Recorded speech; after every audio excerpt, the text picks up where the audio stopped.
Welcome back to the channel, everyone. Hope you're doing absolutely fine. Today's video is going to be very interesting.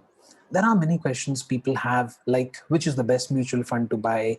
Can there be a certainty by which we can determine whether the fund that we have invested in is going to fetch us a good return or not? Now, as you all know, that mutual fund is subject to market risk, and especially the equity mutual funds, which are driven by the market movement. Now, when it comes to market movement, can market movement be predictable? The answer is yes. It cannot be predictable for a longer period, but yes, to some extent it can be. Now, how to determine whether the fund is going to give you a good return, that is something we are going to understand as part of this video. But before that, please subscribe to the channel, hit that bell icon to stay updated. Let us know in comment section below, how do you determine which is the best mutual fund for you? As I always say, let's get started.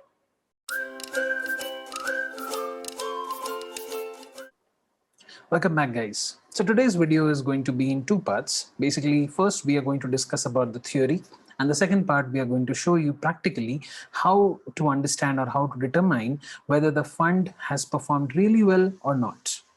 Now, but before that, let me introduce to you a term which is very prevalent when it comes to mutual funds, that is rolling returns. Now, technically speaking, rolling returns are the average annualized returns taken for a given time frame on a day, week, or month basis and taken till the last day of the duration. Now, it measures the fund's absolute and relative performance over some time at regular intervals.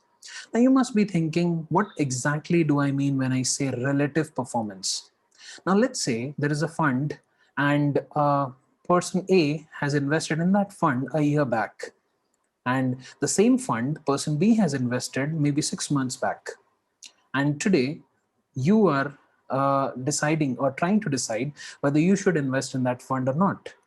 But the question is, the rate of that particular fund or the per unit price, net asset value of that particular fund a year back might be much higher or lower. Precisely, it is different from the rate at which maybe the person would have bought 6 months back, or maybe the rate at which you are going to buy. Now, when it is such a case, how to exactly determine a fund whether it is good for you or not? Now, let me tell you a simple two case scenarios. Now, scenario one is a mutual fund where person A is telling you that I got a 12% return when I invested it 2 years back. Now, the same fund, person B is telling you that, boss, I got a 5% return when I invested a year back. Now, this is scenario one, where you see that there are two people who are telling you they got different rate of return for the same fund, but the only difference is that they invested at two different times. Now, let's say take a scenario two where person A tells you that I invested and I got around 15% return when I invested 2 years back. And the same fund, person B, tells you that I invested 6 months back and I got a return of -2%. Now, does that seem to you to be a good fund? Definitely not. Why? Because it's very much volatile. It's moving across from 15% to, let's say, -2%. But on the other hand, the fund A was something which seemed to be a comparatively stable fund. Why? Because it had a consistent rate of return. There was 12% and then maybe it fell down to 7%, 8%, and it was moving across. But this is a very simple example when it comes to a short period of time. Usually this particular thing is calculated over a long period of time, and this is nothing but rolling returns. So rolling returns helps you understand that a particular how a fund has performed over a period of time, and it is the average return. And when I say average, it means that you take all the different values into consideration over the period of that particular fund.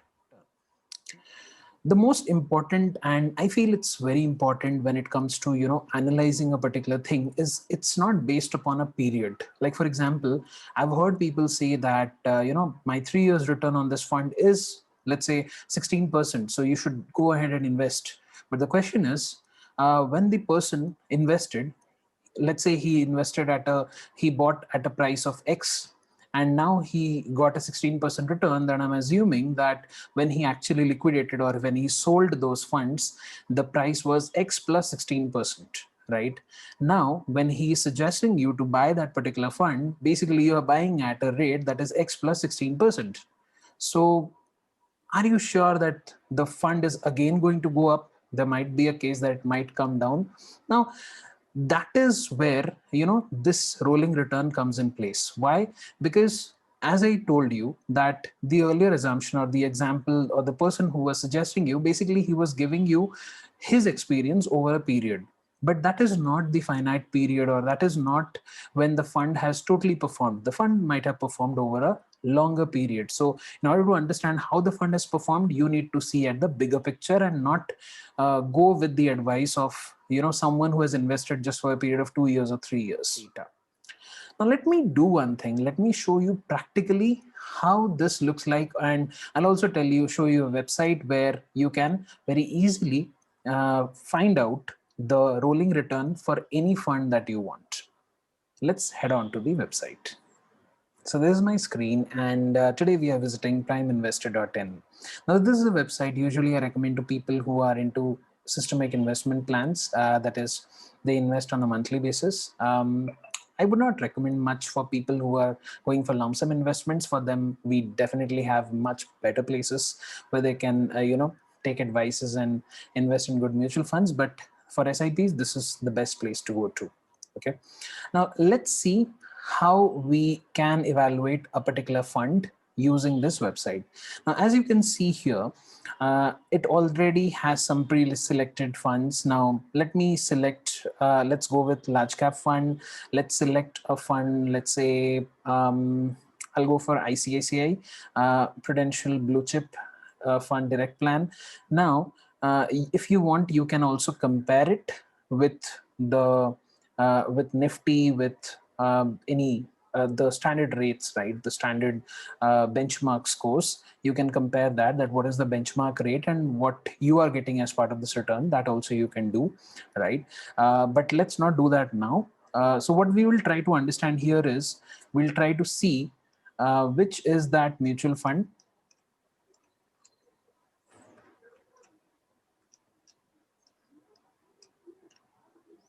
Okay, now coming down, let's see, I select a period. Now I can select any period as I want. Okay, I just have to select the dates and press the go button. Now once I do that, you'll see that it shows you a graph, right? It shows you a graph of how the fund has performed over a period of time. How has the rates been? So as you can see, the rates are also into negative.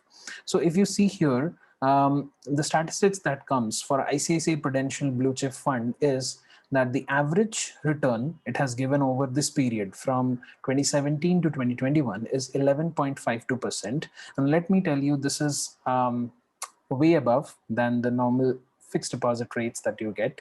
So definitely, since this is the average rate, you can definitely have that confidence from within that yes, this is a good fund where you can put your money, right? The maximum return is 20.50%. So you can definitely understand that yes, the performance is based on. Now I told you that to understand the performance or how to predict or to estimate whether your fund is going to perform or not, you need to see the holdings and the performance of the different stocks. But this is another parameter based on which you can definitely evaluate the performance of the fund. Now, as you can see, the minimum is minus 5.13%, which it might have given during this period. So as you can see, this is this point. Okay, here as you can see, it's minus 3.71. So this is rolling 3 years return. That means over a period of 3 years. That means when I say 3/1/2017, so 3/1/2017 to 3/1/2020, it would have given a certain return. So accordingly, it would have calculated on a daily basis. Okay, now this is something which I feel is a very important parameter to understand how the fund is going to perform. Why? Because you want to understand whether your fund is a volatile fund or is something which is hovering around a certain rate. Now, over the period of last 4.5 years, this fund's deviation is hardly 4.75%, which is very less. Now, anything below 15 to 20%, I feel is a good place where you can start investing.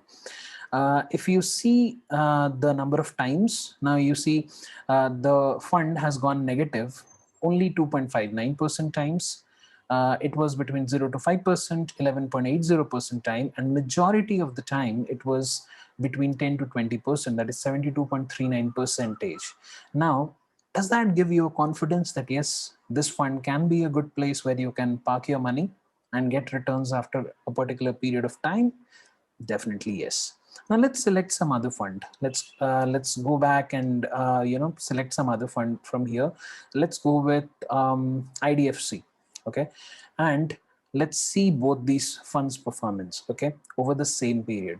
Now if you see, both are going hand in hand and we can see how they are performing. Okay, now if you come down, you'll see that this fund IDFC large, now the minimum was minus 4.02%, but the average is 10.21%, which is lower than 11.5, of course, but the standard deviation is also 3.69%. Now if you see, the majority of time that it lied between 10 to 20% was 63.27 percentage.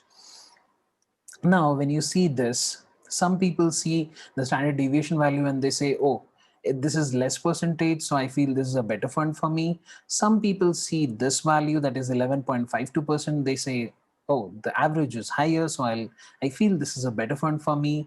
And there are then other people who feel that 72.39 percentage is higher percentage as compared to 63.27, and there is a higher chance they might get a good return from this fund, so that is where they invest. Now if you want, you can also, as I said, you can also compare it with the regular indexes. So let's say we are comparing with both Nifty large and mid cap 250. Okay, now when you see this green line, right? So this green line is nothing but it is giving you a chart of how the market is performing versus how your fund is performing. Now, as you can see, over the period the market has performed much better, right? And but when it comes to negative, also the market has come much more down. So you can understand from this that your fund is moving along with the market, is moving very close to the market, and also is safeguarding you from the higher negative rates. So by these assumptions, you can definitely understand or figure out that yes, this is a good fund for you. So as we saw in the video today, that this is one way of identifying whether a fund is good for you to park your money or not. Let me know in comment section below if you feel that you you have any other parameters to check. I do have many of the parameters which I will be discussing as part of my next videos, but this video is particularly for people who are investing in SIPs. As we know, this is a time when people declare their investments and they basically start investing into SIPs, people who are, especially for the ELSs, right? So where they want to have some tax saving investments in place for them. So all the best to you guys for starting your investment journey, whoever is going to do right to this year, and whoever haven't, I would sincerely recommend, please start considering mutual funds, because these are some things which are, which are not that risky when it comes to investment, because you have all the data with you and you just need to understand how to do it and where to do it. So catch you up next time. If you like this video, please share it with your friends, with anyone. I mean, because this information is something which is very important for anyone who is earning money, and I feel it should reach the right audiences. So share this video. Let us know in comment section below what has been your experiences. Please do subscribe to the channel. It gives us a lot of confidence to make more such videos. Thank you so much. Talk to you. Bye bye.